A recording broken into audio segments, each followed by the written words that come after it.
In 1938, a South African museum curator named Marjorie Courtney Latimer was examining the catch of a fishing boat at the port of East London, on the southern coast of South Africa, when she found an animal she did not recognize among the fish. It was large, nearly 1.5 meters long, of a steely blue color with irregular white spots, with thick hard scales and strange fins, fleshy and lobed, that looked more like small limbs than conventional fins. Courtney Latimer did not know what it was, but she knew immediately that it was something important. She preserved it in formalin and sent a sketch to an ichthyologist named J.L.B. Smith, who when he saw the drawing was astonished. What Courtney Latimer had found was a coelacanth, a fish that scientists believed had been extinct for 65 million years, since the same mass extinction that had eliminated the non-avian dinosaurs. The coelacanth was not simply a rare fish. It was an open window into the Devonian period, which ended 375 million years ago.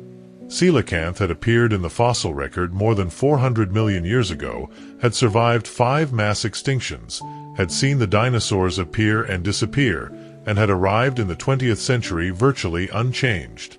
Their lobed fins are almost identical to those their ancestors had in the Devonian. Their skeletal system, which includes a cartilaginous notochord instead of a conventional bony vertebral column, is the same as that of their fossil relatives from hundreds of millions of years ago.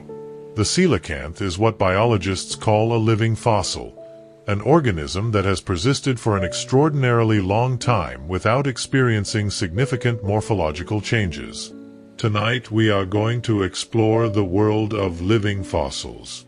We are going to meet the organisms that have defied time, that have survived catastrophes that eliminated the vast majority of their contemporaries, that have spent millions of years being essentially what they are. And we are going to ask why. Why do some lineages evolve rapidly while others seem frozen in time? What does that apparent immobility tell us about the mechanisms of evolution? And what can we learn about life on Earth from the organisms that have been part of it the longest? If you have not yet subscribed to the channel, this is a good moment to do so. Every week we explore a different world with a calm narration designed to accompany your rest. The term living fossil was coined by Charles Darwin in On the Origin of Species, published in 1859. Darwin used it to refer to organisms that had survived without apparent change during very long geological periods, while most other organisms of their era had either evolved or gone extinct. For Darwin, those organisms were evidence of the evolutionary process rather than exceptions to it.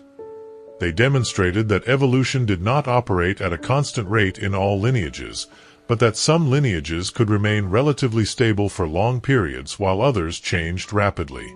Modern biology has refined and complicated that original picture. The concept of living fossil has proved more complex than it appears at first sight, because morphological stasis, the fact that an organism looks similar to its fossil ancestors, does not necessarily imply that there has been no evolution at the genetic or physiological level. An organism can change internally in significant ways without those changes being visible in its external morphology. But the category remains useful as a description of organisms that have maintained a recognizable body plan for extraordinarily long periods, and those organisms remain fascinating both for biologists and for anyone who wonders about the limits of what life can be. The discovery of the coelacanth also had a profound effect on the theoretical framework of paleontology itself. Before 1938, the fossil record was understood as an essentially complete archive of past life, subject to gaps and distortions but broadly representative of what had actually existed. The coelacanth demonstrated that this understanding was dangerously incomplete. A large, distinctive fish had been swimming in the Indian Ocean for 65 million years without leaving any trace in the fossil record. That realization prompted paleontologists to think much more carefully about the taphonomic biases in the fossil record, the systematic distortions introduced by the fact that some organisms and some environments are much more likely to produce fossils than others.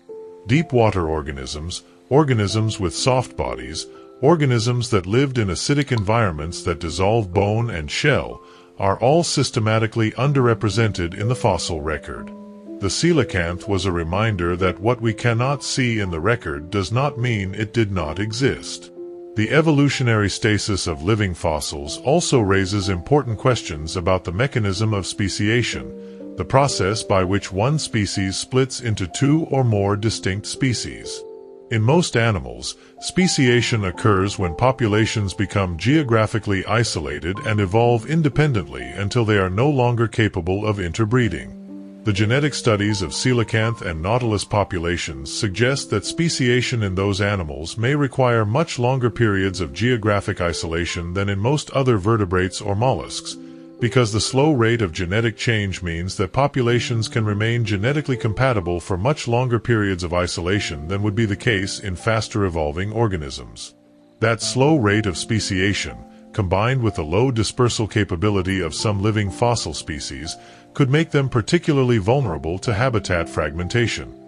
If their populations are divided by human activities, they may take so long to diverge genetically that by the time they have diverged sufficiently to be considered separate species, the intervening habitat may have been irreversibly degraded. The coelacanth discovered in 1938 belonged to a species that scientists named Latimeria columni, in honor of Marjorie Courtney Latimer and the Columna River near whose mouth it was captured. But the find immediately raised a disturbing question. If coelacanth were still alive, where had they been all this time?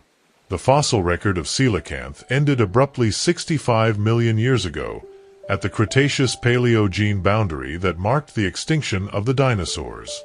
There was no trace of them in the 65 million years that followed.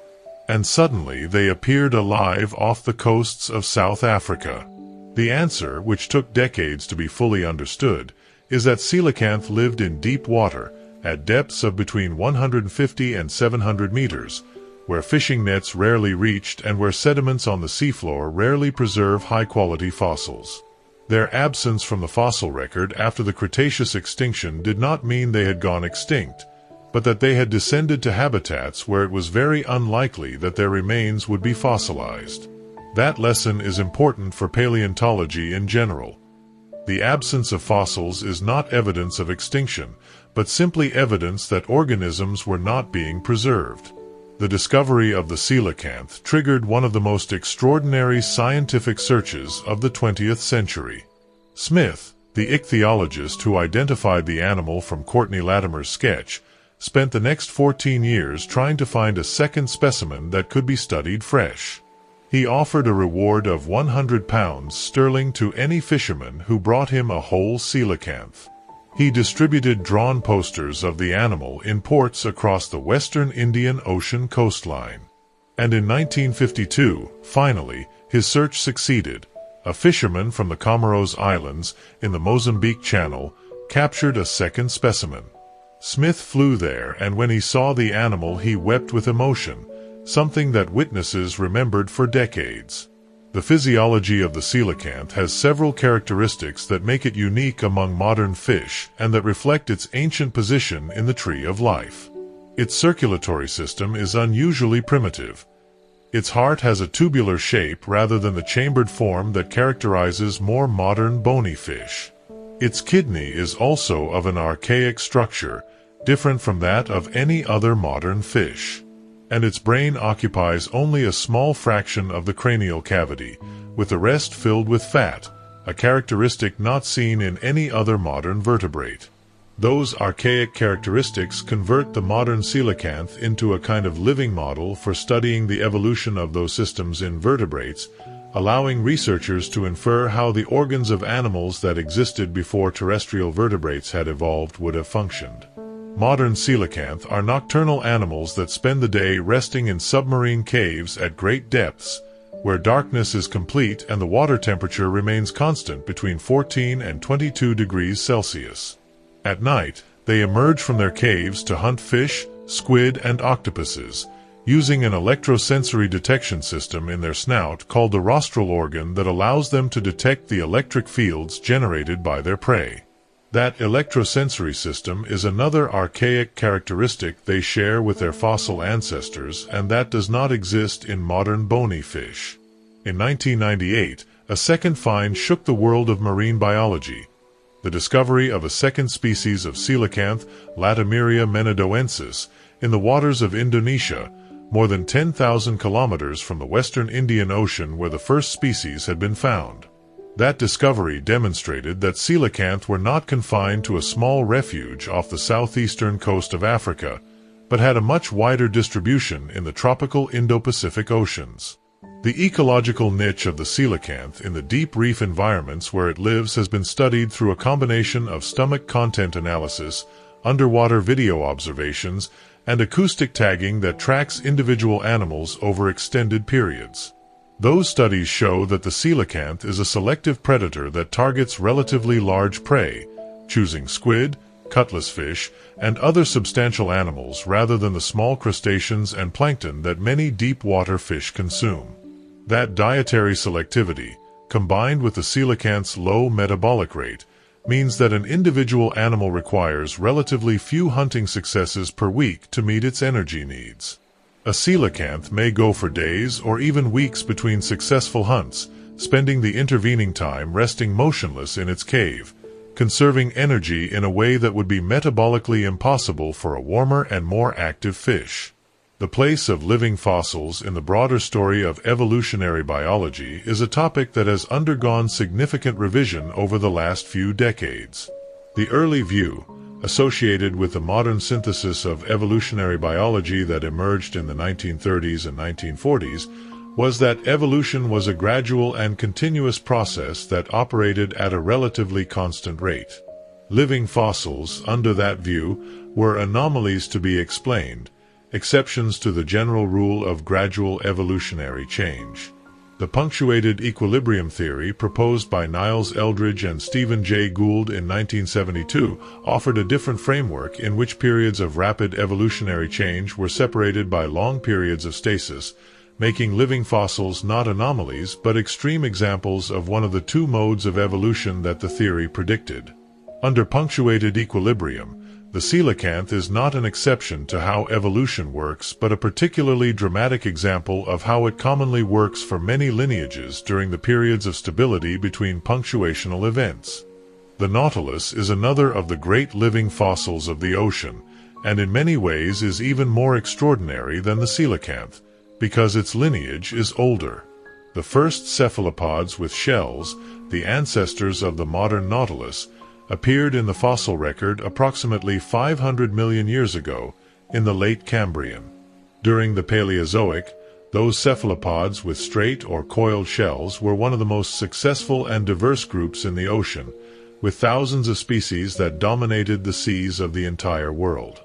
Throughout the Mesozoic, most of those cephalopods evolved into the coiled and ornamented forms we know as ammonites, one of the most spectacular and best represented groups in the fossil record. The ammonites survived until the end of the Cretaceous, when the mass extinction at the Cretaceous-Paleogene boundary eliminated them completely. But the Nautilus was not an ammonite. It was a nautiloid, a different group of shelled cephalopods that had remained relatively separate from the ammonite evolutionary lineage. And while the ammonites disappeared, the nautiloids survived, though reduced to just a few species. Today there are 6 species of Nautilus, all of them morphologically very similar to their fossil ancestors from 500 million years ago. The spiral shell of the Nautilus, divided into chambers by internal septa and filled with gas to control buoyancy, is the same body plan that its ancestors used before the first jawed fish appeared. The navigation of the Nautilus is a fascinating process that has no equivalent among more advanced modern cephalopods. The Nautilus controls its buoyancy by adjusting the amount of gas in the chambers of its shell, a process that occurs slowly through a tube called the siphuncle that connects all the chambers. When it needs to descend, it removes gas from the chambers and replaces it with fluid. When it needs to ascend, it removes fluid and replaces it with gas. That system, though slow and imprecise compared with the swim bladder of bony fish, has worked with remarkable effectiveness for 500 million years. The relationships between the Nautilus and its living relatives, the octopuses, squid, and cuttlefish, are fascinating precisely because of the differences between the morphological conservatism of the Nautilus and the extraordinary evolutionary dynamism of the shell-less cephalopods. Octopuses and squid have evolved nervous systems of a complexity comparable to that of some vertebrates, with differentiated brain lobes for different functions, sophisticated learning and memory systems, and problem-solving capabilities that surprise even the most skeptical researchers. The Nautilus, with its relatively simple nervous system and minimal brain, seems to belong to a completely different world, and yet it shares a common ancestor with octopuses from just 400 million years ago in geological terms. The shell of the Nautilus is one of the most studied biological structures in the history of science, in part because its spiral follows with remarkable precision the logarithmic spiral that appears in so many mathematical and natural contexts. That spiral, which expands in a constant ratio with each turn, has mathematical properties that humans have found fascinating since antiquity, and the Nautilus shell has been used as a symbol of the golden ratio and of natural geometric perfection in countless cultural contexts. The population genetics of nautiluses is a field that has expanded rapidly with the availability of affordable DNA sequencing technologies. Studies of genetic variation within and between nautilus populations across the Indo-Pacific have revealed a complex pattern of connectivity and isolation that reflects the oceanographic history of the region. Some populations show high genetic differentiation from neighboring populations despite living in apparently similar habitats, suggesting that the nautilus is a poor disperser whose populations become genetically isolated relatively quickly when separated by barriers to movement. Other populations show unexpected genetic connections across long distances, suggesting occasional long-distance dispersal events that periodically reconnect otherwise isolated populations. Understanding those patterns of connectivity and isolation is important for conservation planning, because it determines whether the extinction of one population can be offset by recolonization from neighboring populations. The acoustic environment of deep-sea living fossils is a poorly understood but potentially important aspect of their biology. The deep ocean is not the silent place it was once thought to be. It is filled with biological sounds, from the clicks of sperm whales hunting at depth to the low-frequency moans of baleen whales that can travel thousands of kilometers, from the snapping of shrimp colonies to the grinding of fish teeth. Within that acoustic landscape, living fossils like the coelacanth and the Nautilus must navigate, communicate, and hunt using whatever sensory capabilities their ancient body plans provide. The coelacanth's rostral organ, which detects weak electric fields, is well suited for close-range prey detection in the dark, but for longer-range orientation and social communication, the acoustic properties of the deep water environment may also play a role that is only beginning to be investigated. The Greenland shark, Somniosus microcephalus, is perhaps the most surprising living fossil of all, not for its morphological antiquity but for its individual longevity. In 2016, a study published in the journal Science presented the results of radiocarbon analysis of the lens of the eye of Greenland sharks captured during decades of scientific fishing in the North Atlantic.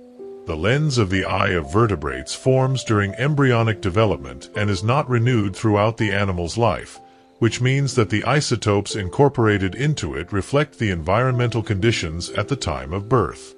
The analysis of those isotopes in the largest Greenland sharks produced estimated ages that left researchers speechless. The largest specimen in the study, a female of nearly 5 meters in length, had an estimated age of approximately 392 years, with a margin of error that placed the lower limit at 272 years and the upper limit at 512 years. An animal that could have been born before the French Revolution, perhaps even before Galileo built his first telescope. An animal that, if the upper estimates are correct, could have been born when the Ottoman Empire was at its peak and when Shakespeare was still alive. The Greenland shark is, in all probability, the longest-lived vertebrate known on Earth. Why does it live so long? The answer has to do with temperature and metabolism. The Greenland shark inhabits the coldest waters of the North Atlantic, from the North Sea to Baffin Bay, at temperatures that rarely exceed 4 degrees Celsius and that are often near the freezing point of seawater. At those extremely low temperatures, all metabolic processes slow dramatically. The heart beats more slowly. Cells divide more slowly. Tissues wear out much more slowly. That extreme metabolic slowdown, which is a direct consequence of the ambient temperature, is what allows the Greenland shark to reach ages that would be impossible for a warm-blooded vertebrate or even for most fish of warmer waters. The Greenland shark also matures extremely late. Studies suggest that females do not reach sexual maturity until around 150 years old, which makes its life cycle the slowest of all known vertebrates. That late maturity has important implications for the conservation of the species. An animal that does not reproduce until 150 years old takes a very long time to recover its populations if they are reduced by fishing or other pressures. The toxicity of Greenland shark meat is another extraordinary aspect of this animal. Its fresh meat is highly toxic to humans and to most mammals, because it contains high concentrations of trimethylamine oxide and other nitrogenous compounds that act as biological antifreeze, protecting the animal's tissues at the near-freezing temperatures in which it lives. Those compounds produce effects similar to severe intoxication if fresh meat is consumed, and in high doses can be lethal. However, the Inuit of Greenland developed centuries ago a preparation method that makes the meat edible. They bury it for several months, allowing the toxic compounds to partially decompose, and then dry it in the air for months more. The Ordovician period, when the horseshoe crab lineage first appeared, was one of the most eventful in the history of marine life. The Ordovician saw the Great Ordovician Biodiversification Event, the largest increase in marine biodiversity in the history of the Earth, as well as the End Ordovician mass extinction, one of the 5 largest mass extinction events in the Phanerozoic. The horseshoe crab lineage survived the End Ordovician extinction, one of the earliest demonstrations of the resilience that would carry the group through 4 more mass extinctions over the following 450 million years. Understanding what characteristics of the horseshoe crab body plan and life history allowed it to survive those early extinctions may provide insights into what will allow it to survive the pressures of the current extinction crisis.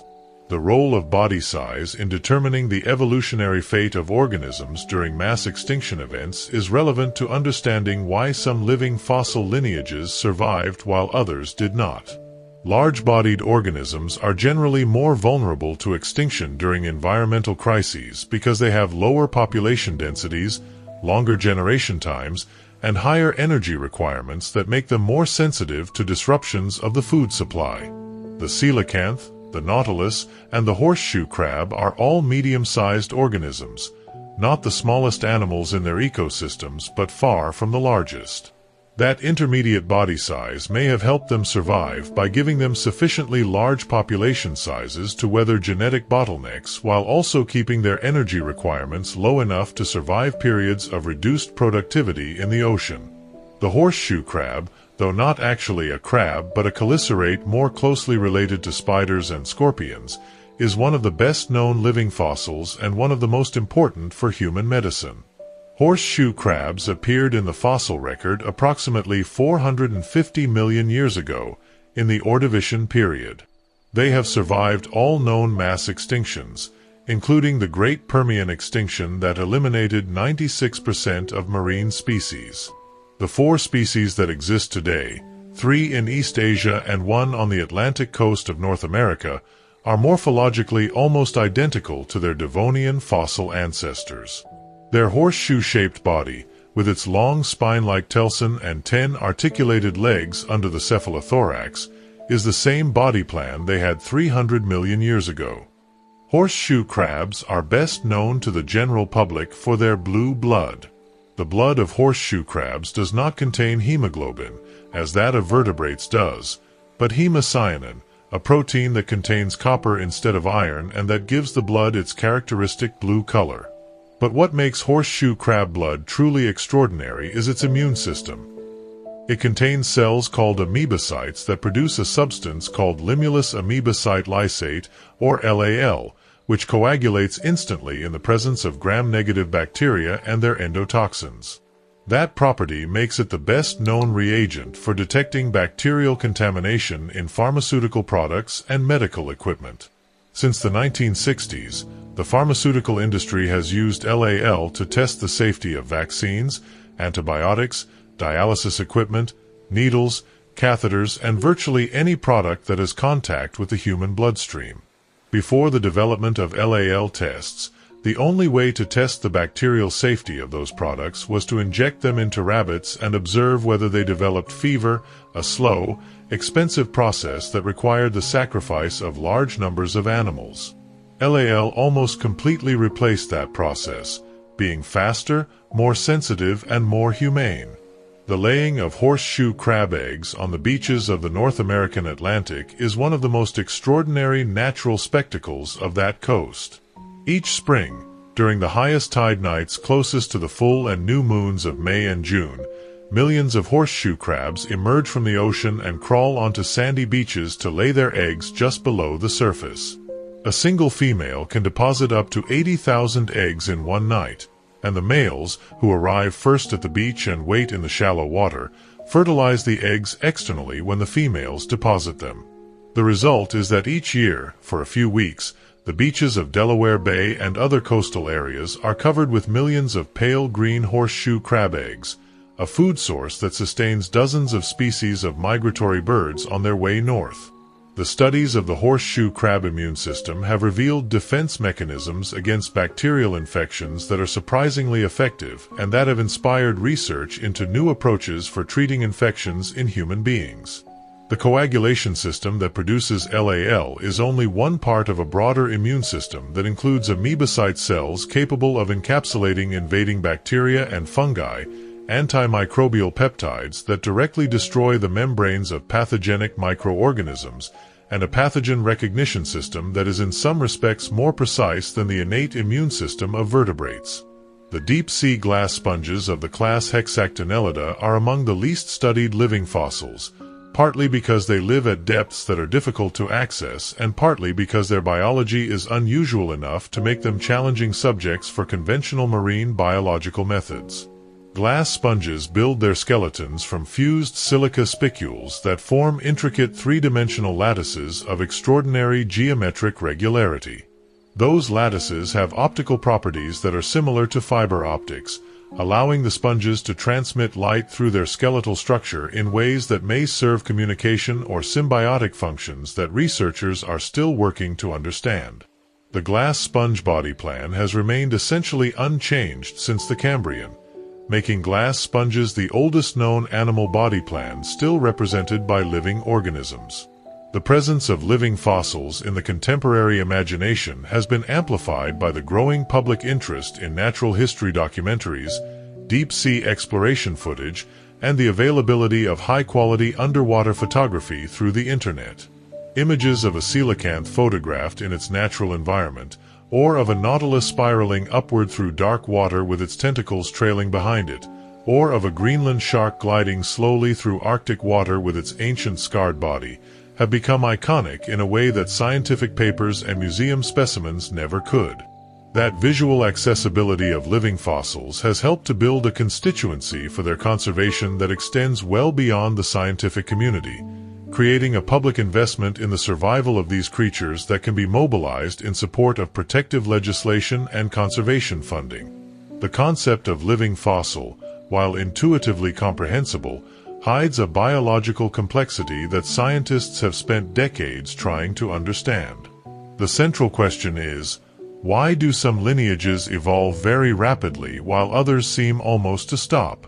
The answer is not unique or simple, but a combination of several factors that act differently in different organisms. The first factor is selection pressure. Evolution by natural selection occurs when there is variation in a population, when that variation has a genetic basis, and when some variants have greater reproductive success than others in the given environment. If the environment is very stable and if the current body plan is already perfectly adapted to it, Selection can consistently favor the maintenance of that body plan and eliminate variants that deviate from it. Coelacanth and nautiluses live in relatively stable environments. The deep waters of the ocean change much less than terrestrial or shallow water ecosystems, and body plans that work well under those stable conditions can be maintained for very long periods. The second factor is population size and mutation rate. Species with small populations accumulate genetic mutations through genetic drift more rapidly than species with large populations, which can accelerate evolution or lead to extinction if the mutations are harmful. The horseshoe crab, with its populations of millions of individuals on the Atlantic coasts, is an example of a species with sufficient genetic diversity to maintain its viability for very long periods without dramatic morphological changes. The third factor is generation time. Species that reproduce slowly, like the Greenland shark or the Nautilus, accumulate genetic mutations much more slowly than species that reproduce rapidly. If there are fewer generations per unit of time, there are fewer opportunities for natural selection to act on new variants, and morphological evolution may be slower. The genomic research of living fossils has produced findings relevant to evolutionary medicine. The genome of the coelacanth, sequenced in 2013, revealed that it contains genes related to limb development that are practically identical to those that direct the development of arms and legs in tetrapods. Those genes, which in the coelacanth control the development of its lobed fins, are probably the direct ancestors of the genes that control limb development in all terrestrial vertebrates, including humans. The coelacanth is therefore not only a living fossil in the morphological sense, it is also a living archive of the genes that made the conquest of land by vertebrates possible, preserved in a form that can be studied and compared with their equivalents in modern terrestrial vertebrates. The relationship between the evolution of predators and the stasis of living fossil prey species is a complex and underexplored topic in evolutionary biology. The horseshoe crab has been preyed upon by many different predators over the course of its 450 million year history, including ancient placoderms, sharks, marine reptiles, seabirds, and humans. Despite that long history of predation pressure, the horseshoe crab body plan has changed remarkably little. That suggests either that the body plan is unusually difficult to improve upon for the environments in which the horseshoe crab lives, or that the selective pressure from predators has been relatively constant and has consistently favored the same characteristics that the horseshoe crab has always had. The horseshoe crab's armored carapace, its ability to right itself when overturned, and its high fecundity, producing tens of thousands of eggs per individual per year, are characteristics that have clearly served it well across an enormous span of evolutionary time. The philosophical implications of living fossils for our understanding of progress extend to questions about what we mean when we say that one organism is more evolved than another. In popular discourse, evolution is often treated as synonymous with progress, with more recently evolved organisms being implicitly understood as more sophisticated, more capable, or more valuable than their more ancient relatives. Living fossils expose that understanding as a category error. The coelacanth is not less evolved than a modern tuna. It is differently evolved, having taken a different path through the space of possible body plans from a common ancestor. Calling the coelacanth primitive is like calling a hammer primitive because it has not become a computer. The comparison only makes sense if one assumes that there is a single direction in which tools or organisms are supposed to develop, which is an assumption that neither tool design nor evolutionary biology supports. There is also a fourth factor that biologists have begun to understand better in recent decades: the modularity of the genome. Organisms whose basic body plan is so integrated, in which so many genes interact in such interdependent ways, that changing any fundamental aspect has negative cascading consequences on many other aspects, find evolution difficult simply because any variant that deviates significantly from the established body plan has less chance of being viable than the original plan. Beyond the great living fossils that capture popular attention, the natural world is full of organisms that have persisted for extraordinarily long periods with very few changes. The ginkgo, or maidenhair tree, is often called the fossil tree. The ginkgo trees that grow today in parks around the world, with their characteristic two-lobed fan-shaped leaves, are practically identical to ginkgo fossils that paleontologists find in Jurassic and Cretaceous sediments. The genus ginkgo is the only survivor of a family of plants that was very diverse during the Mesozoic and that has gradually narrowed to a single species.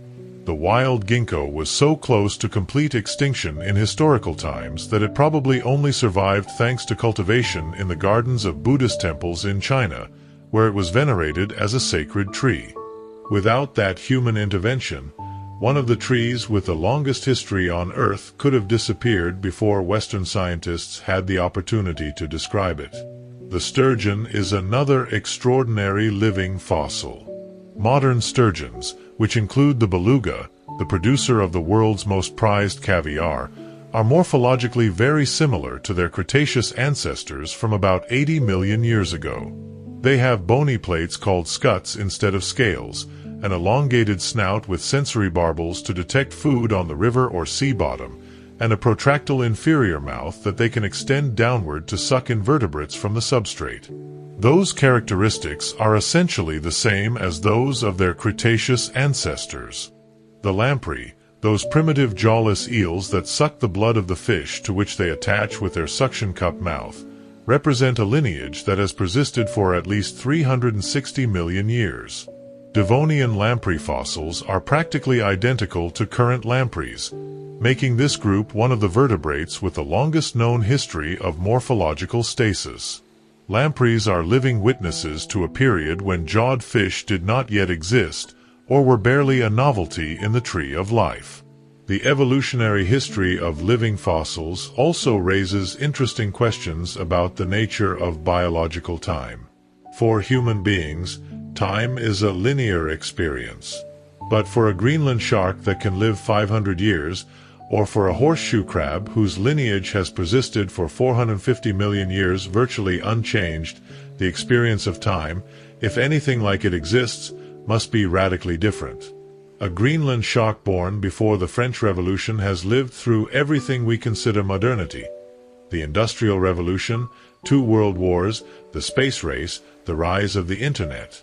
For that shark, all of that has occurred in a single life, in a single continuous experience of swimming slowly in the dark waters of the Arctic. The evolution of the lobe-finned fish lineage from which both the coelacanth and the tetrapods descend is one of the most consequential stories in vertebrate evolutionary history. The lobe-finned fish first appeared in the Devonian period, and their lobed fins, supported by a series of bones homologous to the bones of the tetrapod limb, gave them a structural pre-adaptation for the eventual evolution of walking limbs. The coelacanth represents a branch of the lobe-finned fish lineage that remained aquatic while the lineage that would become the tetrapods eventually made the transition to land. Studying the coelacanth's fin anatomy, neurological control of fin movement, and the genes that control fin development thus provides a window into the biology of the ancestors of all land vertebrates, including the ancestors of the first amphibians that crawled onto land approximately 375 million years ago. The preservation of living fossils in museum collections around the world represents an extraordinary scientific resource that is only beginning to be fully exploited. The Natural History Museum in London has specimens of coelacanth collected at various times since 1938, ranging from the earliest preserved individuals to recently collected specimens. Those collections, combined with the frozen tissue samples that modern protocols require researchers to collect alongside physical specimens, constitute a biological archive that can be interrogated with techniques that did not exist at the time the specimens were collected. Ancient DNA extraction, stable isotope analysis, proteomic analysis of preserved proteins, and high-resolution three-dimensional scanning are all technologies that can now extract information from century-old museum specimens that would have been impossible to obtain even a decade ago. The museum collections of living fossils are, in this sense, investments that continue to pay scientific dividends long after the original collection. The convergent evolution in living fossils is another fascinating aspect that biologists are studying with increasing interest. Despite having remained morphologically stable for very long periods, many living fossils show evidence of having independently rediscovered evolutionary solutions similar to those that other lineages also found. The electrosensory system of the coelacanth, for example, is functionally similar to that of sharks and rays, although it evolved independently in a completely different lineage. The idea that living fossils are simply organisms that have been lucky, finding themselves in the right place at the right time and not needing to change because their environments have not changed either, is too simple. The genome of the coelacanth shows that significant genetic changes have occurred over the last 400 million years, including the accumulation of transposable elements, sequences of DNA that can move within the genome, in quantities that have no equivalent in other vertebrates. Those genetic changes have not translated into obvious morphological changes, but may have produced physiological, behavioral, or other changes that are not directly reflected in body shape. The coelacanth has evolved, simply not in ways that are easily visible from outside. That dissociation between morphological evolution and genetic evolution is one of the most interesting findings of modern evolutionary biology. For a long time, biologists assumed that morphological change and genetic change were closely coupled, that if an organism showed no significant morphological changes, it was because there had not been much genetic evolution. Genomic studies of living fossils have demonstrated that this assumption is incorrect. Morphology is only one of the dimensions in which organisms can evolve, and stasis in that dimension does not imply stasis in others. The biogeography of living fossils reveals fascinating aspects of how the oceans have changed over geological time. The fact that the coelacanth is found in the western Indian Ocean and in Indonesia, separated by the Pacific Ocean, reflects the history of Pangaea and the separation of continents. Before the American continent separated the Atlantic from the Pacific, coelacanth probably had a much wider distribution that included what is now the Atlantic Ocean. The current distribution of the coelacanth is, in that sense, a map of the geological history of the planet written in the distribution of a single species. The research on the life cycle of nautiluses has revealed unexpected details about the longevity of individuals that add another dimension to their living fossil status. Nautiluses can live between 15 and 20 years, which is extraordinarily long for a mollusk of that size. During that time, their shell grows continuously, adding new chambers as the animal grows. The oldest chambers of the shell, those that formed when the animal was young, are an archive of the conditions of the water in which the nautilus lived during its development, including the temperature and isotopic chemistry of the water. The fishermen who have traditionally inhabited the coastal regions where living fossils occur have often had a relationship with those organisms that predates Western scientific knowledge by centuries or millennia. The fishermen of the Comoros Islands, for example, had long known the coelacanth as a bycatch species that they occasionally pulled up in their deep handlines. They called it gombessa, and they regarded its flesh as unpleasant and commercially worthless, which had the unintentional consequence of protecting the species from targeted fishing pressure. When Western scientists arrived seeking coelacanth after the 1938 discovery, the local fishermen were able to provide crucial information about where and how to find the fish, information that no amount of scientific study could have produced without their local knowledge. That collaboration between traditional ecological knowledge and Western science has become a model for coelacanth research and conservation. The conservation genetics of the Greenland shark is an area of active research that has produced some surprising results.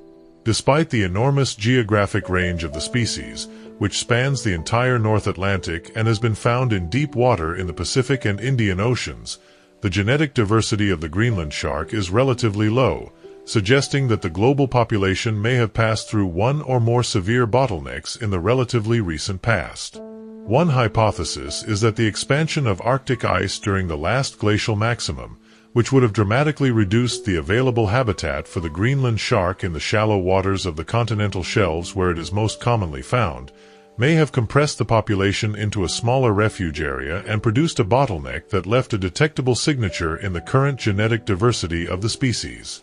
The comparison between the evolutionary rates of living fossils and those of their closest relatives that have evolved rapidly illuminates in a fascinating way the mechanisms that control evolutionary pace. Shell-less cephalopods, octopuses, and squid are the closest living relatives of the Nautilus and have evolved in the same waters during the same period of time. But while the Nautilus remained morphologically stable, the shell-less cephalopods were undergoing one of the most spectacular evolutionary radiations of the animal kingdom, developing in just a few million years nervous systems of great complexity, extraordinary camouflage capabilities, sophisticated social behaviors, and completely new life strategies. The history of living fossils is also, inevitably, a story about extinction. For every living fossil that has survived to the present, there are dozens or hundreds of lineages that had an equally long history and did not survive. The trilobites, which had been diversifying for 300 million years when the Permian extinction eliminated them, did not have the luck of the horseshoe crabs. The ammonites, which were the dominant cephalopods of Mesozoic seas for more than 300 million years, did not survive the Cretaceous extinction as the nautiluses did. What is special about a horseshoe crab that the trilobites did not have? What did the Nautilus have that the ammonites did not? The answer is not unique, but some patterns emerge from the analysis of known living fossils. Many of them are omnivores or generalist scavengers, with a diet broad enough to adapt to fluctuations in resource availability during ecological crises. Many of them live in deep water or extreme condition habitats that are relatively stable compared with the shallow water or terrestrial ecosystems most affected by mass extinctions. And many of them have life cycles that include planktonic larval stages that allow them to disperse widely and colonize new habitats when old ones degrade. The history of the near extinction of the ginkgo illustrates powerfully how close even the most long-lived lineages can come to the edge before being saved by favorable circumstances. During the Quaternary period, during the glaciation and interglacial cycles of the last 2.5 million years, ginkgo populations contracted dramatically in Europe and much of Asia, probably as a result of the climate changes that accompanied glacial periods. By the time European explorers began describing Asian flora, the wild ginkgo was confined to a few relict populations in the mountains of central China. The expansion of the ginkgo from those few relict populations to the millions of trees growing today in parks and gardens worldwide was made possible by centuries of human cultivation, motivated largely by Buddhist veneration of the tree as a symbol of longevity and resilience. The discovery of new species of living fossils in recent years is a reminder that the ocean still holds secrets that scientists are far from having fully revealed.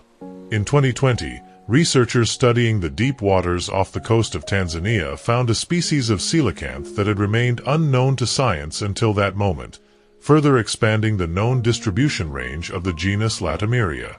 And deep water surveys continue to produce findings of organisms that prove to be either new species of known living fossil lineages or organisms with such archaic characteristics that they expand our understanding of how many groups have persisted in the depths undetected.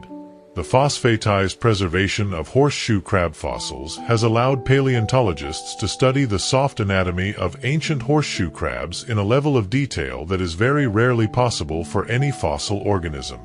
Phosphatization, the replacement of soft tissues by calcium phosphate mineral before they decay, preserves not just the hard skeleton but also muscles, gut contents, gill structures, and even cellular details of soft organs.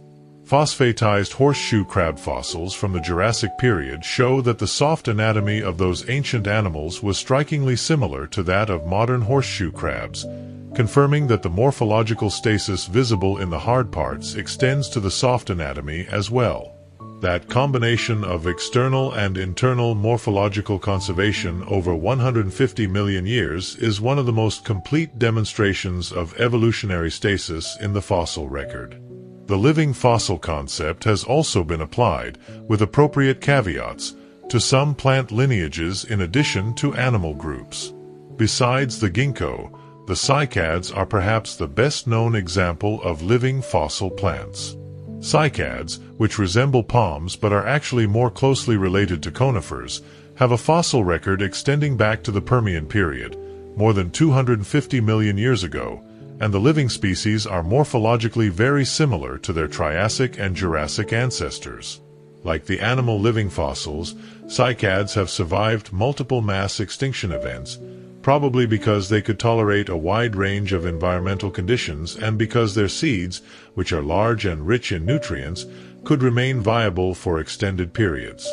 Also, like many animal living fossils, cycads are now among the most endangered plant groups in the world, threatened by habitat destruction, overcollection for the horticultural trade, and the slow recovery of populations that reproduce only every few years.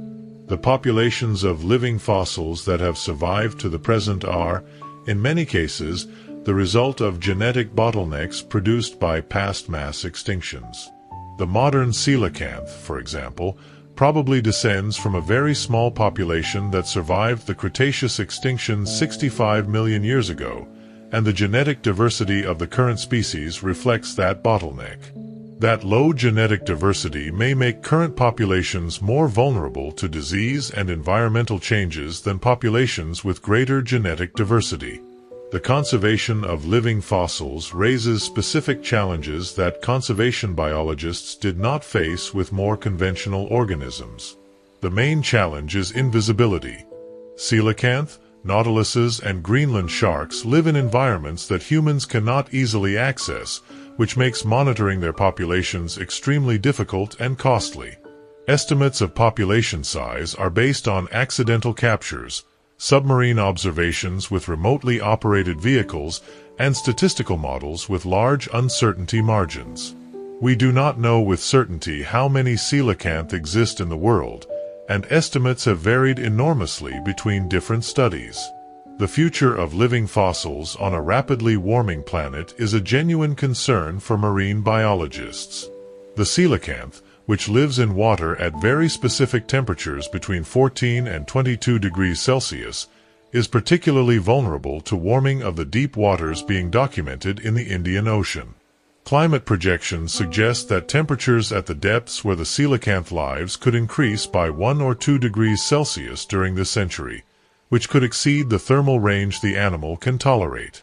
The Nautilus, which depends on a temperature gradient between the surface and the depths to regulate its daily migratory behavior, could also see its behavior altered if that gradient changes significantly. The cultural heritage of living fossils in human societies is richer and older than many people realize. The Nautilus has been recognized as a symbol of mathematical perfection since classical antiquity, and its shell has appeared in the art, architecture, and philosophy of cultures around the world. The horseshoe crab, known in Japanese as kabutogani or samurai helmet crab, is a recurring element in Japanese art and culture. And the coelacanth, since its rediscovery in 1938, has quickly acquired in Western popular culture an almost mythical status as the fish that cheated death, the survivor that returned from a past that everyone believed definitively closed. The history of living fossils also challenges some of the most deeply held narratives about progress and the direction of evolution. The popular idea that evolution is a process directed toward greater complexity, greater intelligence, or greater sophistication is an illusion that the fossil record repeatedly refutes. Evolution has no predetermined direction. It selects the variants that work best in the current environment, and if the environment favors simplicity and stability, evolution can maintain simple forms for extraordinarily long periods. Living fossils are the most eloquent proof of that principle. Organisms that have spent hundreds of millions of years being essentially what they are, not because they have failed to evolve towards something better, but because what they are is already good enough for the conditions in which they live. The impact of the rediscovery of the coelacanth on the popular culture of the mid-20th century was notable and lasting. In an era when the world was being transformed at unprecedented speed by technology and industrialization, the news that a fish extinct since the dinosaurs was still swimming in the Indian Ocean captured the imagination of millions of people who saw in that discovery a sign that the natural world still held unpredictable secrets. The coelacanth became a symbol of the hope that other species thought extinct could still be alive in some unexplored corner of the planet. That hope, which biologists call the coelacanth effect, has motivated search expeditions for animals considered extinct from the Tasmanian tiger to the dodo bird, with generally disappointing results, but with the coelacanth as proof that hope is not always unfounded. The genetic toolkit that produces the body plan of living fossils is beginning to be understood through comparative genomics, the study of how gene sequences and gene regulatory networks compare between different organisms. The sequencing of the horseshoe crab genome revealed that it has undergone less genome rearrangement and fewer gene duplications than most other arthropod genomes of similar age. That genomic conservatism mirrors the morphological conservatism of the animal and suggests that the genetic regulatory networks that produce the horseshoe crab body plan are unusually resistant to the kinds of genomic changes that typically drive morphological innovation in other arthropod lineages. Understanding why those networks are so stable and what molecular mechanisms maintain their stability across hundreds of millions of years of evolution is a question that comparative genomics is beginning to be able to address.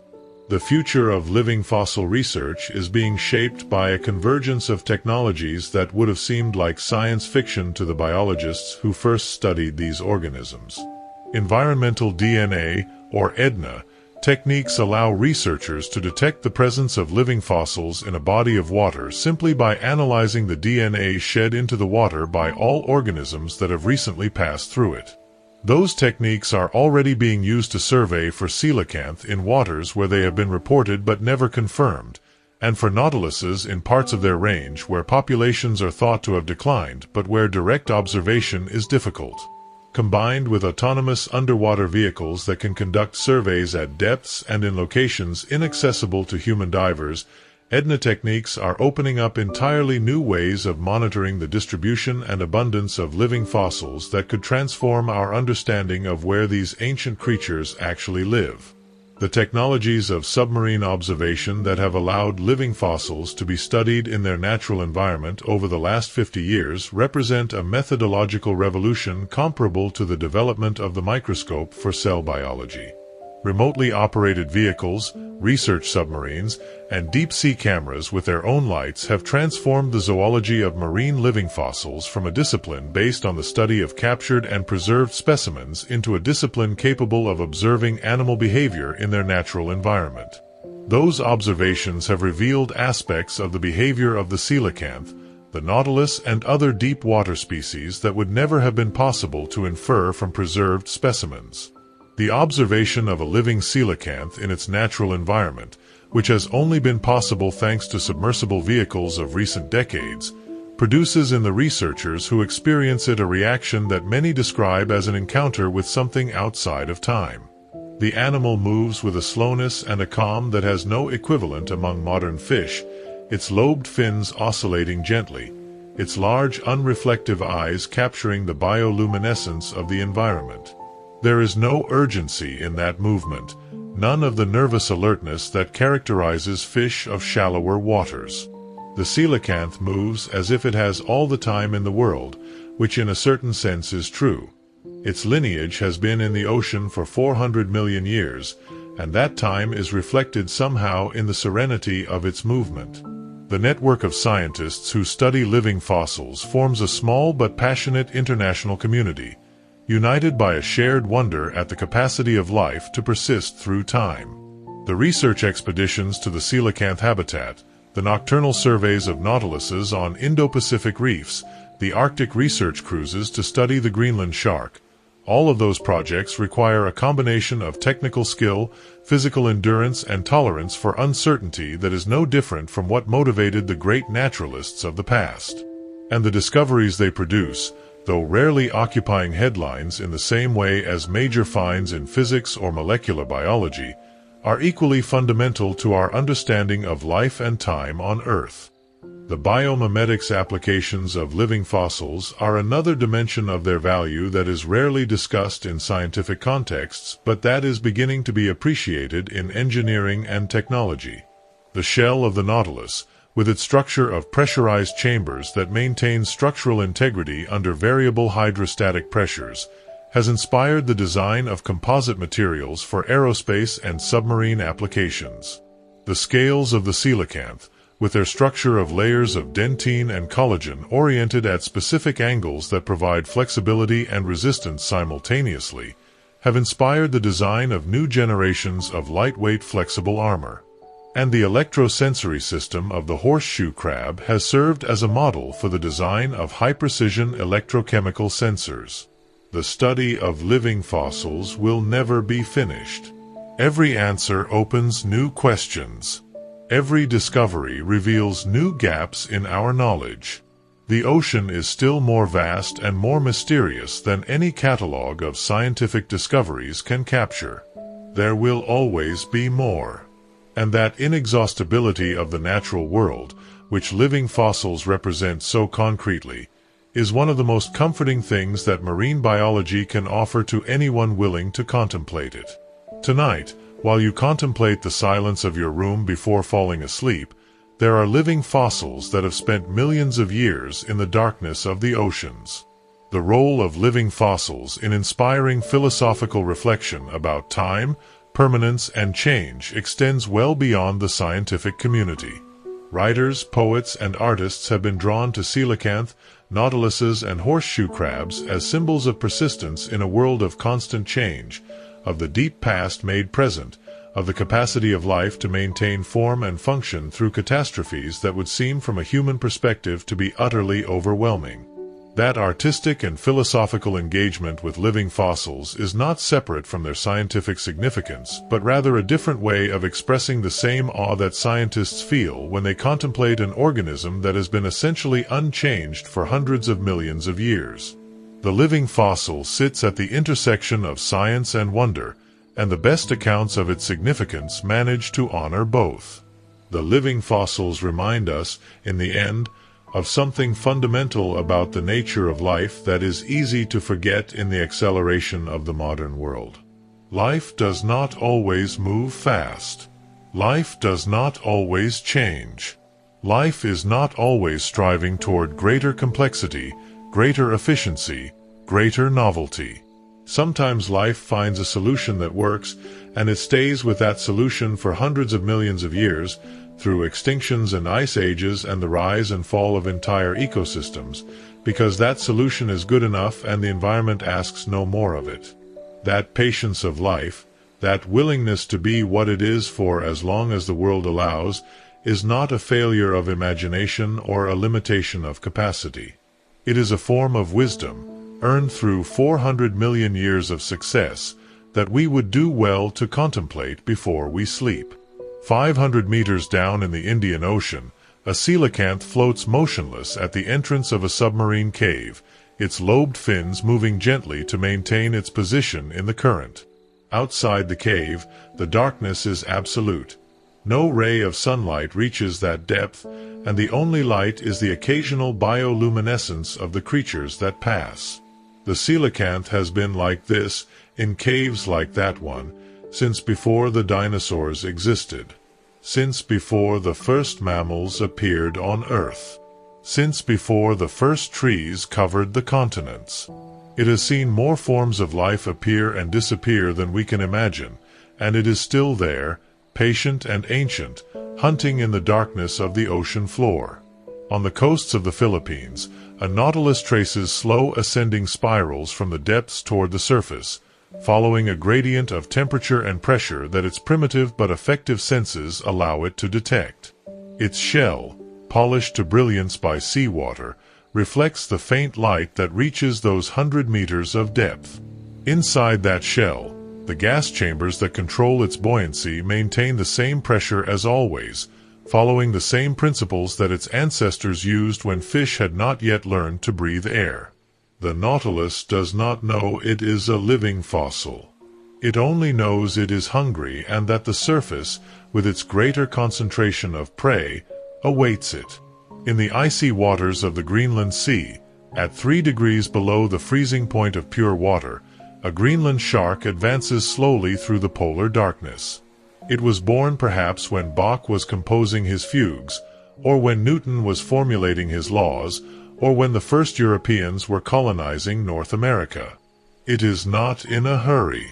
With a metabolism that functions at a fraction of our speed, time flows for it in a way we cannot imagine. It has survived 2 or 3 centuries of changes in the ocean that would have been lethal to almost any other vertebrate.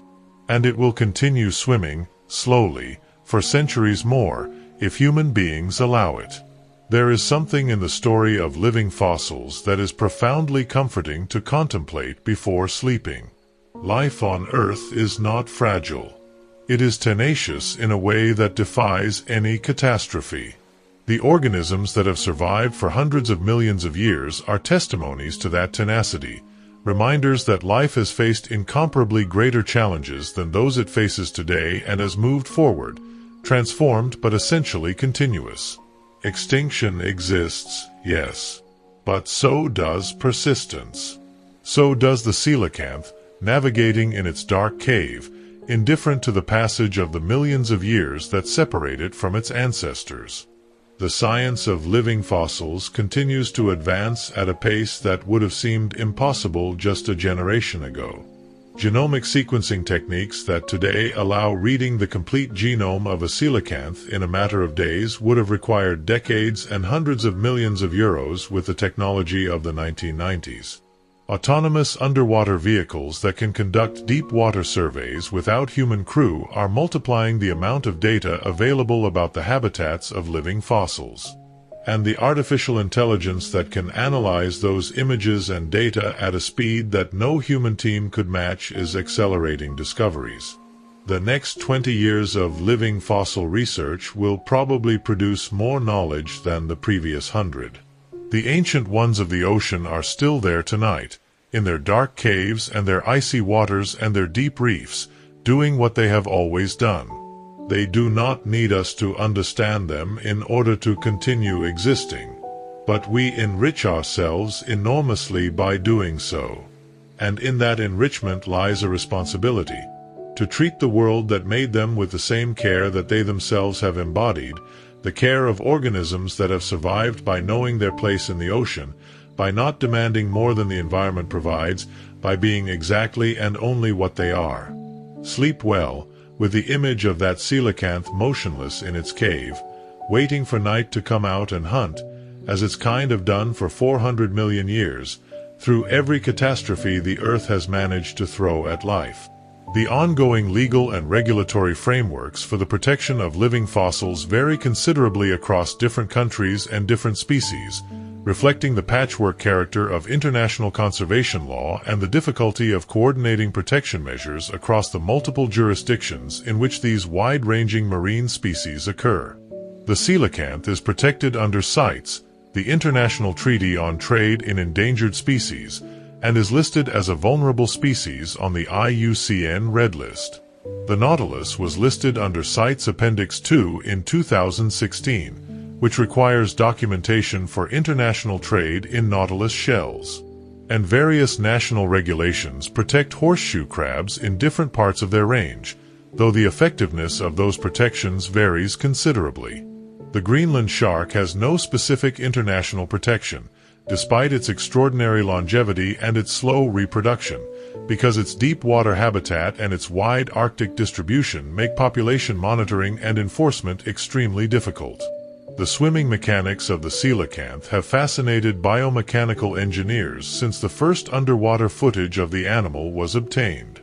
Unlike virtually all other fish, the coelacanth moves its paired fins in the same alternating pattern as the limbs of a walking tetrapod. The right pectoral fin and the left pelvic fin move forward together, followed by the left pectoral fin and the right pelvic fin. That cross-diagonal pattern, which is the same one used by quadrupeds walking on land, is a strong indication that the neural circuitry responsible for coordinating the fins of the coelacanth ancestor is homologous to the neural circuitry responsible for coordinating the four limbs of walking vertebrates. The coelacanth is therefore not just a morphological link between fish and tetrapods, but also a neurological one, preserving in its swimming movements a functional precursor of terrestrial locomotion. The Nautilus has also proven to be a valuable model organism for the study of jet propulsion in nature. The Nautilus propels itself through the water by expelling water forcefully through its siphon, a muscular tube that can be aimed in different directions to control the direction of movement. That jet propulsion mechanism, which allows the Nautilus to accelerate rapidly in any direction, is less energetically efficient than the fin-based locomotion of fish but offers advantages in terms of maneuverability and the ability to generate rapid bursts of speed from a stationary position. Engineers designing underwater vehicles have studied the Nautilus jet propulsion system as a model for the design of highly maneuverable autonomous underwater vehicles that can navigate in confined spaces and change direction rapidly. The 400-million-year refinement of the Nautilus jet propulsion system represents a design optimization that human engineers have found difficult to improve upon. The population of coelacanth in the Comoros Islands, the first population discovered and the most intensively studied, has been monitored through a combination of fishery statistics, underwater census counts, and genetic sampling since the 1980s. Those monitoring programs have produced a concerning picture. The population appears to be small, probably in the hundreds of individuals rather than the thousands, and shows signs of decline over the monitoring period. The genetic diversity of the Comoros population is low, consistent with a long history of small population size and the occasional bottlenecks that small island populations inevitably experience. Conservation efforts focused on the Comoros population have included the development of alternative fishing gear that reduces accidental capture of coelacanth, educational programs for local fishing communities, and the establishment of a protected marine area around the main coelacanth habitat at the base of the volcanic cliffs where the caves are located. The discovery that Greenland sharks can live for 500 years has also prompted researchers to reconsider what such long-lived individuals actually experience over the course of their lives in terms of environmental change. A Greenland shark born in the early 16th century has lived through the Little Ice Age, a period of cooling that lasted from roughly 1300 to 1850 and that significantly affected Arctic sea ice extent and ocean temperatures. It has lived through the Industrial Revolution and the associated beginning of significant human modification of the global carbon cycle. It has lived through the warming of the 20th century and the dramatic reduction in Arctic sea ice that has occurred since the 1980s. Over the course of a single individual's lifetime, the Greenland shark has experienced the full range of natural climate variability of the current interglacial period, as well as the beginning of the anthropogenic perturbation of the climate system. That individual experience of environmental change, preserved in the tissues and possibly in the behavior of long-lived individuals, is a dimension of living fossil biology that is only beginning to be appreciated. The question of what exactly makes an organism a living fossil, and whether the term is scientifically rigorous or merely a useful shorthand, has been debated among biologists for decades. Critics of the term point out that all organisms are constantly evolving at the genetic level, that morphological stasis is relative rather than absolute, and that the category of living fossil tends to conflate several different phenomena that may have very different biological explanations. Defenders of the term argue that it captures a real biological phenomenon, the persistence of recognizable body plans across geological timescales, that requires explanation and that groups together organisms that share important ecological and evolutionary characteristics. The debate reflects a broader tension in biology between the desire for precise, quantitative definitions and the usefulness of qualitative categories that capture complex biological phenomena even if they resist precise definition. The living fossil, in this sense, is a category that is more useful than it is precise, which is true of many of the most productive concepts in evolutionary biology.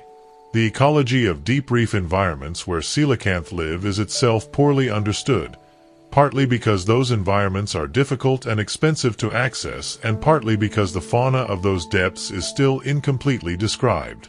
The caves and rocky overhangs at depths of 150 to 300 meters in the Comoros, Tanzania, and other locations where coelacanth have been found support communities of organisms that include many species never before described by science.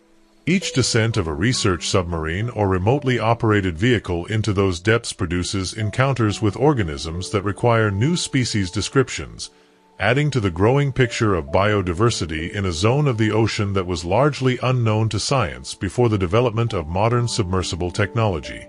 The coelacanth is, in a sense, an ambassador from a whole biome that is only now being properly described. The history of the discovery and description of the second coelacanth species, Latimeria menadoensis, illustrates how quickly the global scientific community can respond to a significant discovery in the age of the Internet and rapid genomic analysis.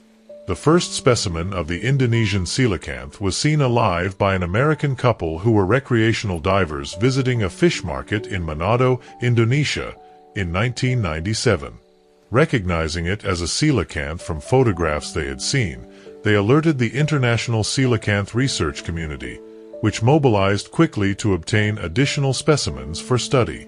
Within a year, genetic analysis had confirmed that the Indonesian population was a distinct species, separated from the Comoros population by more than 30 million years of independent evolution.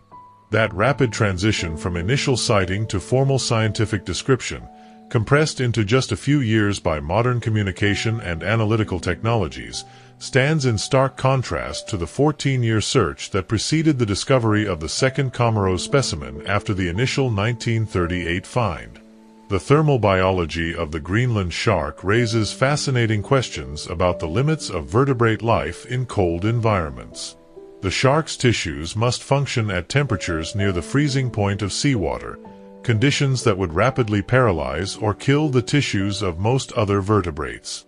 The biochemical adaptations that allow the Greenland shark's enzymes to function at those temperatures, including modified protein structures and altered membrane lipid compositions that maintain fluidity at low temperatures, are the subjects of active research. Understanding those adaptations could have applications in biotechnology, where the ability to engineer proteins that remain active at low temperatures would be valuable for applications ranging from cold water laundry detergents to the long-term preservation of biological materials. The living fossil concept also has implications for astrobiology, the study of the potential for life elsewhere in the universe. One of the fundamental questions in astrobiology is whether life, once it appears in a suitable environment, tends to evolve rapidly toward complex forms or whether it tends to remain simple and stable for long periods. The existence of living fossils, organisms that have remained morphologically simple and essentially unchanged for hundreds of millions of years despite changing environments, suggests that evolutionary stasis is a viable long-term strategy for life. If life exists elsewhere in the universe, the living fossil pattern suggests that it might not always evolve toward complexity, intelligence, or any other form that would make it easily detectable. Simple, stable, inconspicuous life, persisting for billions of years in the deep oceans of an ocean world or in the subsurface of a rocky planet, is a possibility that the living fossils of Earth make credible. The symbiotic relationships that living fossils maintain with other organisms represent another dimension of their biology that reveals the depth of their integration into their ecosystems. The Greenland shark, for example, is almost always found to carry parasitic copepods attached to its corneas, small crustaceans that feed on the tissue of the shark's eyes and that are so consistently present that researchers long assumed they must cause significant visual impairment. More recent research has suggested that the copepods may actually be bioluminescent, producing light that attracts prey to the area near the shark's head, effectively acting as a lure that helps the shark hunt in the dark. If that hypothesis is confirmed, it would transform the relationship from parasitism to mutualism, a remarkable example of two organisms with very different evolutionary histories arriving at a beneficial partnership. The Greenland shark's longevity means that individual animals may maintain relationships with parasitic or mutualistic organisms for centuries, a form of ecological continuity that is without parallel in the faster-paced world of most vertebrates. The relationship between living fossils and human traditional medicine is a complex and often troubling one. The horseshoe crab has been used in traditional Chinese medicine for centuries, with various parts of the animal attributed with healing properties for a wide range of conditions. The Nautilus shell has been valued in traditional medicine across the Indo-Pacific, used in preparations intended to treat everything from eye diseases to mental illness. And the Greenland shark was traditionally consumed by Inuit communities for its high-calorie flesh, despite the toxicity problem that required elaborate preparation. Those traditional uses, combined with modern commercial pressures, have contributed to significant population declines in some living fossil species. The challenge for conservation is to acknowledge and respect the cultural significance of traditional uses while also enforcing the population-level protections that many living fossil species urgently need. The living fossils of today will leave their own fossil record for the geologists and paleontologists of the distant future, assuming that any such scientists exist. A coelacanth that dies today and sinks to the bottom of the Indian Ocean has a small but non-zero probability of being incorporated into the sedimentary record and eventually fossilized. If the Earth continues to support life and intelligent organisms capable of paleontological research for another 100 million years, those future scientists might find the fossil of a coelacanth from our era and note that it was morphologically identical to coelacanth from 400 million years earlier. They would be reading the record of living fossils in the same way that we read it today, marveling at the persistence of a body plan across a geological span of time that dwarfs any individual civilization or species. That continuity of the scientific enterprise across geological time, however hypothetical, is a reminder that the story of living fossils is not finished but is still being written. The discovery that the horseshoe crab immune system could be used to test pharmaceuticals for bacterial contamination was itself one of the most unexpected and consequential applications of basic biological research in the 20th century. Frederick Bang, the American marine biologist who first observed that the blood of horseshoe crabs clotted in the presence of bacterial endotoxins, was studying the basic physiology of invertebrate immune systems with no particular application in mind. Jack Levin, a physician who worked with Bang, recognized the potential medical application and developed the LAL test over the following decade. That journey from basic curiosity-driven research on the blood of an ancient marine animal to a test that is now used to ensure the safety of virtually every injectable pharmaceutical product in the world is one of the most compelling arguments for the value of fundamental biological research, and the horseshoe crab is its unlikely hero. The night migration of the Nautilus from the deep reef to the shallower waters above is a behavioral pattern that has been documented through acoustic tagging of individual animals. Tagged nautiluses consistently descend to depths of 200 to 400 meters during the day and ascend to depths of 50 to 150 meters at night, following the vertical migration of the prey organisms on which they feed. That deal vertical migration, which requires the Nautilus to manage significant changes in pressure and temperature over the course of a few hours, is regulated by a combination of photoreceptive responses to light changes and chemoreceptive responses to the odors of prey. The neural mechanisms responsible for that behavioral regulation, which must have been operating in essentially the same way for hundreds of millions of years, are a subject of active research that is illuminating the ancient origins of chemosensory navigation in marine invertebrates. The future of living fossils in a world shaped by human activity depends in large part on decisions that are being made right now about the management of deep-sea fisheries, the regulation of marine pollution, the pace of climate change mitigation, and the resources devoted to conservation science in developing countries where many living fossil populations occur. Those decisions are being made by people who may never have heard of a coelacanth, who may not know that horseshoe crabs have been on Earth since before the first trees existed, and who have no framework for understanding why the persistence of a lineage across 400 million years of Earth history represents a value that deserves to be weighed alongside economic and social considerations. Part of the work of science communication, The work that documentaries and books and conversations like this one do is to build that framework of understanding in the minds of people who will eventually, directly or indirectly, make those decisions. The ancient ones of the ocean are patient in a way that we cannot fully comprehend. They have survived 5 mass extinctions, the collision of continents, the rise and fall of the sea level by hundreds of meters, the appearance and disappearance of entire categories of predators and prey. They have done all of that by being essentially what they are, without the restless innovation that characterizes the evolutionary history of mammals or birds or flowering plants. Their patience is not passivity. It is the accumulated wisdom of hundreds of millions of years of successful existence, expressed in the stability of a body plan that continues to function when everything around it has changed. That is worth honoring. That is worth protecting. And tonight, as sleep comes and the world grows quiet, it is worth carrying with you into the dark. The science of living fossils is ultimately a science of deep time made accessible. The 100-million-year timescales that separate the horseshoe crab of the Ordovician from the horseshoe crab of today are timescales that no human mind can intuitively grasp, but that the living crab in front of us makes concrete and present.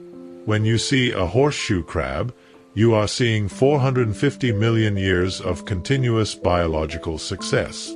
When you see a Nautilus shell on a beach, you are holding in your hand 500 million years of uninterrupted evolution, expressed in the geometry of a spiral. Those encounters between the human present and the biological deep past are among the most humbling and most enriching experiences that the natural world offers. They put our own brief moment on Earth into a perspective that no other kind of experience can provide. The living fossils are also, in their patient and unhurried way, a gift that evolution has given to curiosity. Every time a researcher descends in a submersible to observe a coelacanth in its cave, every time a marine biologist counts nautiluses in a trap survey, every time a geneticist sequences another fragment of the Greenland shark genome, that researcher is receiving something that no experiment or simulation can provide: direct contact with the biological deep past of Earth, preserved in the tissues and behaviors of organisms that have been alive, in some form, for longer than the mind can easily imagine. That gift deserves to be acknowledged and protected with the full seriousness that its age commands. Tonight the living fossils carry on their ancient business in their ancient ways. The coelacanth hangs in its cave. The Nautilus spirals toward the surface. The Greenland shark glides through the Arctic dark. The horseshoe crab scuttles across the seafloor. They are doing what their ancestors did before the first flower bloomed, before the first bird sang, before the first primate climbed the first tree. They will continue doing it long after we have passed from the scene, if we are wise enough to give them the chance. Rest now with that thought. The fossil record of the horseshoe crab across its 450 million year history shows not just morphological stability but also geographic stability. The horseshoe crab has always been found in the same general type of habitat, the shallow sandy and muddy bottoms of coastal seas and estuaries, and has always had the same general distribution around the margins of the continental shelves. That habitat fidelity is itself a remarkable achievement. The coastlines of the continents have changed enormously over 450 million years, moving with the drifting plates, inundated by rising seas during warm periods and exposed during glaciations, reorganized by the opening and closing of ocean basins. Through all of those changes, the horseshoe crab has found its equivalent habitat on whatever coastline happened to be available, maintaining its basic ecological role as a scavenging bottom feeder with an unusual immune system and an eccentric reproductive strategy.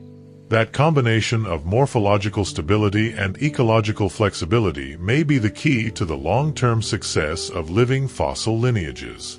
The experience of contemplating a living fossil in person, in a museum, a public aquarium, or in the wild, produces a cognitive effect that is difficult to replicate through description or video. the experience of temporal vertigo, the sudden intuitive grasp of what 400 million years actually means when it is embodied in a living organism that you can reach out and almost touch.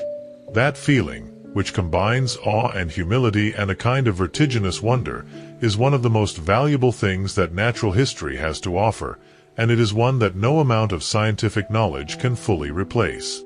Understanding the coelacanth's evolutionary history, its genetics, its physiology, its ecology, all of that enriches the experience but does not substitute for it. The living fossil, more than almost any other subject in natural history, demands to be encountered directly, to be seen and heard and perhaps smelled, to be given the full presence of a human sensory apparatus that evolved over millions of years to perceive and make sense of exactly this kind of complex, ancient, living reality. If this journey kept you company tonight, subscribe to the channel. There are many more worlds waiting to be explored in the dark. The living fossils will still be there, carrying the deep past into the future, as they always have.